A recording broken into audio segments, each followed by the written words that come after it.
안녕하세요. 황혜여입니다. 오늘은 항래조선시 선박이 받는 외력의 영향에 대해서 알아보겠습니다.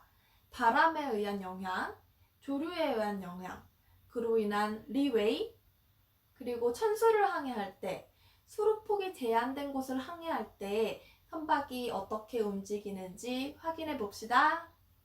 나브 큐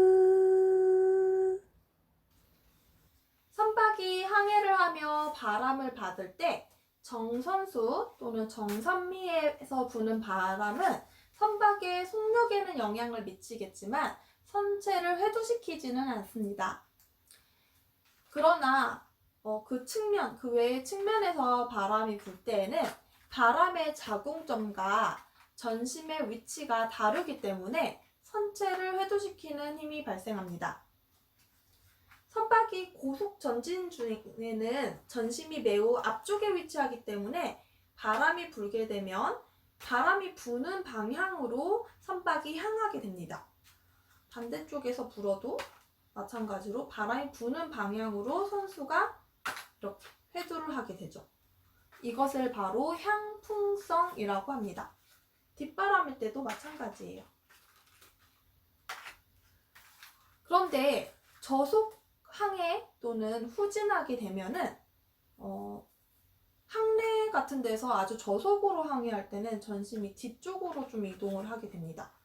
그래서 바람이 부는 방향의 반대 방향으로 선수가 크게 회두하게 됩니다. 바람이 부는 반대 방향으로 선수가 향하게 되죠. 이를 이풍성이라고 합니다. 저속 항해 중이 고속 항해 때보다 이 선수 회두가 훨씬 더 크게 나타나고 또 저속 항해할 때에는 타요가 떨어지기 때문에 이거를 매우 주의하여야 합니다. 정리하자면 고속 전진 중에는 선수가 바람이 불어오는 방향으로 회두하는 향풍성을 띠고 저속 전진 시에는 선수가 바람이 불어오는 방향의 반대 방향으로 회두하는 이풍성을 띱니다. 이때 타요가 저하되고 바람의 영향을 매우 크게 받습니다. 정지 중에는 정횡 후방 10에서 20도 방향에서 바람을 받으며 표류하게 됩니다.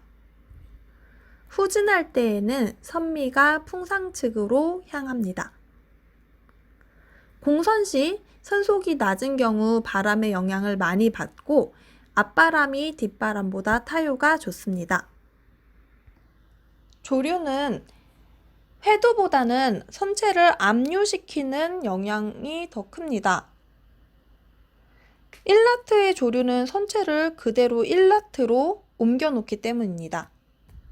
이것은 판자가 조류에 떠내려가는 것과 같은 이치입니다.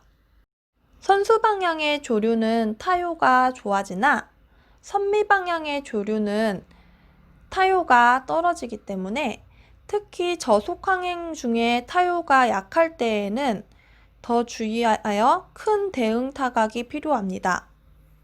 풍합차와 유합차에 의해 생기는 편각 리웨이는 선박의 헤딩과 실제 나아가고 있는 방향의 차이만큼의 각도를 이야기합니다. 선박이 바람 및 조류에 밀려서 바람이 부는 아래쪽으로 떠밀리기 때문에 발생합니다. 풍속이 크고 선속이 작을수록 편각이 더 크게 나타납니다. 항래조선의 경우에는 주위에 구조물도 많고 선속이 작기 때문에 편각에 유의하여 조선하여야 합니다. 리웨이는 레이더 화면상에서 우리 배의 헤딩과 우리 배의 움직임을 나타내는 벡터의 차이를 보고 알 수 있습니다. 따라서 항해 시 헤딩이 아닌 벡터를 우리 배가 가고자 하는 침로에 맞춰야 올바르게 갈 수 있습니다. 바람이나 조류가 너무 강해서 편각이 10도 이상이 되면 보침이 불가능해지고 항해가 곤란해집니다. 그림과 같이 수심이 충분한 해역을 항해할 때에는 선체 운동에 영향을 받지 않지만 수심이 옅은 곳을 항해할 때에는 선저 아래의 유속의 흐름이 빨라지게 되고 물의 속도가 증가함에 따라 압력이 감소하게 됩니다. 이에 따라 선박이 아래쪽으로 선체가 침하되며 홀수가 중대되게 됩니다. 또한 홀수 중대로 인해서 마찰 저항이 커지게 되고 속력과 타요가 떨어지고 선체가 진동을 하게 됩니다. 이것을 천수의 영향이라고 하는데 선속, 선박의 크기, 배수량의 크기에 따라 달라지겠지만 일반적으로 언더킬 클리어런스가 1.5m 이상이면 항해 조선에 있어서 일단 지장은 없다고 볼 수 있습니다. 그러나 UKC가 1m에 가까워지면 천수의 영향을 매우 주의하여 조선하여야 합니다. 천수의 영향에 대한 대책은 다음과 같습니다. 첫 번째, 선체의 침하를 고려하여 저속 항행하여야 합니다. 베르누이의 정리에 의해 물의 압력은 속도의 제곱에 비례해서 감소하기 때문에 반드시 저수심에서는 저속으로 항행하여야 합니다. 또한 불확실하면 고조를 택해서 항해하세요. 그리고 배수량이 3만 톤 이상이고 여유 수심이 1.5m 이하이면 예선을 준비하여야 합니다. 또한 스웰, 힐링 및 선체 동요로 인한 홀수 증가를 고려하세요. 선박이 둑이나 암벽 옆을 지나갈 때에는 선수는 암벽의 반대쪽으로 반발하고 선미가 암벽으로 붙으려는 경향이 있습니다. 이것을 암벽 영향, 뱅크 이펙트라고 합니다. 선박이 수로의 폭이 제한된 운하와 같은 곳을 통과할 때에는 선수 쪽은 수위가 높아지고 선미 쪽은 수위가 낮아짐과 동시에 선측은 여유 폭이 좁기 때문에 유속이 강해지고 이에 따라 압력이 저하이 됩니다. 따라서 선수가 조금만 틀어지면 선수는 가까운 유관으로부터 반발 작용을 받고 선미는 흡인 작용을 받게 됩니다.